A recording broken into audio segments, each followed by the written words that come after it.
name's Dom Price and I'm a work futurist, which is a made-up job that no one's called me out on yet, but it's got me here on this stage today. My job's all about predicting the future of work, society, the economy, and education, which sure you can imagine this year of all the years has been pretty fascinating. Now there's a huge amount of self-help literature out there that will help you be happier over time. But today I want to talk to you specifically about being happy in a year like 2020. Hold on there. I'd like you to take some time to realize what he just did right there. You see, when he came on stage, there were a couple of things he did with his body language, which I'm going to talk about later in the video. But for now, I'd like to stick to his intro and how he actually introduced himself. Now, when he started, he said, there are a few of blah blah blah blah blah, a few literature books out there that could offer some help in how to live a better life, so on and so forth. Now, what he's doing there, he's trying to create personal value for himself. You know the way somebody says, oh bro, your teacher is a professor and he has 7 PhDs. You automatically want to listen to him. Why? Because of his achievement. So you feel like he's actually qualified to actually teach you. This is something we call giving your audience preferential value. So you're trying to make your audience realize that, okay, it is actually what you're actually worth listening to by telling them your importance, by showing them how valuable you can be. So now he's trying to state here that, okay, yes, there are other things out there that you can actually use to make yourself live a better, happy life and so on and so forth. But listening to me will tell you how to live a better life in one of the worst years ever, 2020. Now, why do I say one of the worst years ever? He literally says this when he says, you can imagine how that could be in a year like 2020. And then he goes on to say that he's going to not just show you how to live a better life, but he's going to show you how to live a better life in a year like 2020. So he's putting reference back to what he said before, showing you that, okay, he actually has some good value to give you in his presentation. So that's a wonderful introduction right there. 10 over 10. It's a year like no other. It's a year where many of us haven't felt as much happiness, or our happy days have been reduced to happy minutes and moments. And the uncertainty of the future has quite rightly weighed heavily on our minds. You see, right there he's doing the same thing. He's showing us how, like I said, he's just trying to put emphasis on how bad the year 2020 has been. So right there he's still showing you that, okay, there's obviously been a problem in 2020. This is the reason why you should listen to him. That's basically what he's trying to point out in his entire introduction. This is the reason why you should listen to him. He's giving you audience value. You understand? So he's telling the audience that, okay, this is the reason why what I'm saying is important and can actually be beneficial to you. You see, most people, they usually have some specific things they are coming to do when they come on YouTube or when they go to the bar. It's either they want entertainment, education, or something that can just be fun. So what he's trying to do here, which is what I recommend for most public speakers out there, is to give yourself audience value. Give the audience what they should actually look out for, whether it's entertainment, whether it's education. And for me, I prefer fun education or whatever that would be. That didn't come out right. For me, I prefer something that's actually fun to learn and at the same time educational. So that's exactly what he's going for here. Let's keep watching. But to talk to you about a year like 2020, and to talk to you about how shit it's been, first of all, I have to tell you how shit my year has been. You see, my sister's my best friend, and a few years ago I got the call that no brother wants to get. Truly been diagnosed with stage 4 breast cancer. And given that she lived a 24-hour flight away in Manchester, England, as a single mother of 2 boys, I'm sure you can imagine how I felt. But she's stubborn as an ox, and Alright, let's stop there. Now, before I go deeper into his body language, I'd like you to first of all take note of where he's standing. That red circle right there. This is traditional for TED. I've seen a lot of their presentations always having this red circle, this red circular carpet and stuff like that. But we're going to get deeper into that for now. I want you to take note of what he did there when he said, but she's stupid as an ox. I mean, dude, you just painted a scenario that should make us sad by saying, okay, your sister has stage 4 breast cancer. I mean, that should make everybody in that place sober. But now you're saying, but she's stupid like an ox. Wait, I don't understand. Should we be sorry for you or be happy for you, or I don't know. So what he's doing there, he's building up the dopamine. Do you get?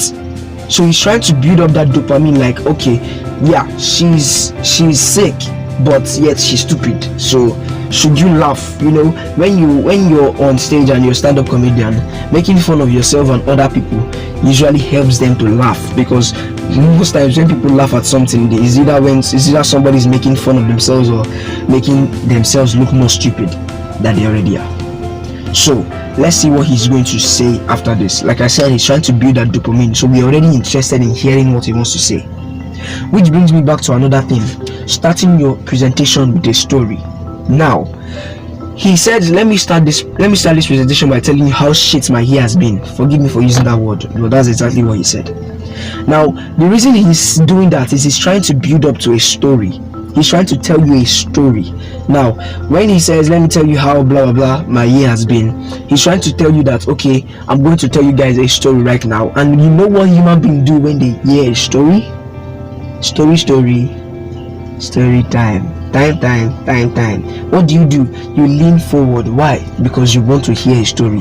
All of a sudden, if you're having a board presentation, quickly tell a story and the students will be awake. That's exactly what he's doing. He's grabbing their attention, using a story to start your presentation as an attention grabber. 6 years later, at the start of 2020, she was still with us. Then February rolled in. I got another call. This time it was my doctor telling me that I had early stage bowel cancer. A week later, I had a subtotal colectomy and I had my colon removed. Strangely, the same day, my sister went to see her specialist in the UK, who confirmed that they were ceasing all treatment. She had a matter of months left to live. Now, post-surgery, I wasn't officially allowed to travel due to COVID travel restrictions, but I managed to get an exemption from the government, and I was on one of very few flights out to Manchester in April to look after my sister and her 2 boys. A few weeks later, on Tuesday, May the 19th, Trudy collapsed suddenly at home. Despite trying CPR, she died in my arms before the ambulance arrived. She was 45. What he has just done here is to make the audience see reasons why they should sympathize with him. Now, how did he do that? Through storytelling. Now, there are a lot of ways in which he could have messed up this entire story, but I'm going to judge him based on these 3 criteria, which is the basic 3 criteria for judging any story. 1, how descriptive it can be, how well you can paint that picture. Look at how he says, but despite trying CPR, that's where you try to pump the person's chest so they can take in more oxygen. Despite trying CPR, tell me if I'm wrong in the comments below, by the way.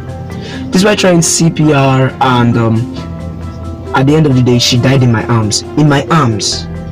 He's trying to paint a story. So immediately he says that, you automatically go back and you imagine him in a parlor with her 2 boys there and a woman dying in his arms. That automatically makes you want to sympathize with him. That's what storytelling can do. I'm going to leave another link below to show you how you can improve your storytelling skills, because I've already done a tutorial on that on this channel. So head down to the second link below and you can find the video. After some very emotional goodbyes to family, the only thing certain in my immediate future was 14 days in quarantine. But before I got on that plane, I gave my nephews, Alfie and Charlie, an extra special Uncle Dom hug. And in those 14 days in quarantine, you're kind of left alone with your own thoughts. And it got me thinking, where does our happiness actually come from? How can a year this shit make anyone happy? And the problem with those thoughts is, well, first of all, let me answer that question. If you ask me where does my happiness come from, it comes from Jesus. Like, straight up, man, straight up. If you don't already know, I'm a Christian and I am a firm believer of Jesus because of the great things he has done for me in my life. So If you know you are not happy, my dear, fall in love with Jesus. There's nothing that can take away your joy. Simple and short. Let's summarize this entire presentation here. You've got 14 days. You really do get to invest in them. And it got me thinking, how can we find our happiness? And as is with death sometimes, I actually started thinking with renewed clarity about life and work and COVID and all the things that matters. Alright, let me stop there. And now, I think it's high time I talk about his body language and stage presentation. Let's take a look back at the next 10 seconds. Alright, now, take a close look at that. Now, this is the stage. This is a beautiful angle. Wonderful. If anybody from TED is watching this video, wonderful camera angle. I love this. Now, watch what happens here. You see, this red carpet right here is his stage, and for the audience, they are right there in his front. Now, if you notice, he's looking to his left right now, and he's talking to them. After some seconds, he's going to definitely look to the audience on his right and talk to them. Do you know why? That is called stage management. I'm going to leave a link in the description for a video I've done on that. Sorry, I'm linking to a lot of videos here. It's because even though my channel is quite a small channel, I've kind of covered the basic and fundamental things in public speaking. So we can see his stage management. Now, first of all, what is stage management? You see, stage management is the ability to use your stage to pass your information by using your body language in cooperation with your stage. Let me say that in a way that is much more sensible. Stage management is the ability to use your stage in a way, hold on, As is with death sometimes. alright, in a way that can enable you to pass your audience, to pass credible information to your audience by using your body language too. Now, as you can see, he takes a step and he looks at these particular ones on his left hand side and he's talking to them. I actually started thinking with renewed clarity about life and work. See, I said it. After some seconds, he's going to look at the members of the stage on the members of the audience on his right. Now, this is what we call stage management. It's basically, don't worry, in the video I'm going to link below, I explained it detailedly.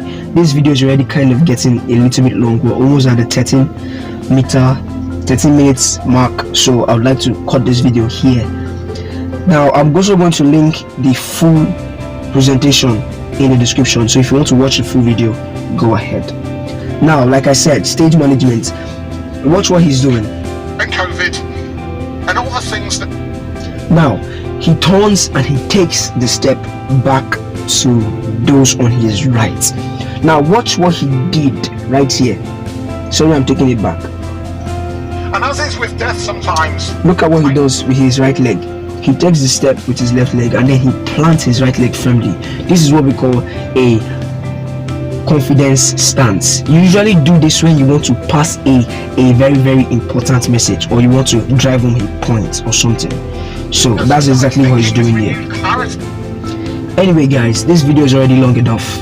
If you enjoyed it, please give us a thumbs up, click on that like button, and if you're not already subscribed to the channel, bro, we release new videos every Sunday back to back. And these videos are going to help you in your public speaking career. We go out there to search for the best contents, reacting to the best public speakers out there, and also giving you some tips and trick videos to enable you have some better understanding of your public speaking. Anyway guys, thanks for watching this video. Don't forget to subscribe and share this video with your friends so that it can be helpful to them. Come on guys, don't be greedy.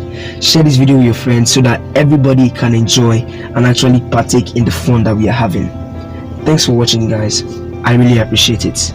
Don't forget, God loves you. Stay 100%. About life and work and COVID and all the things that matter.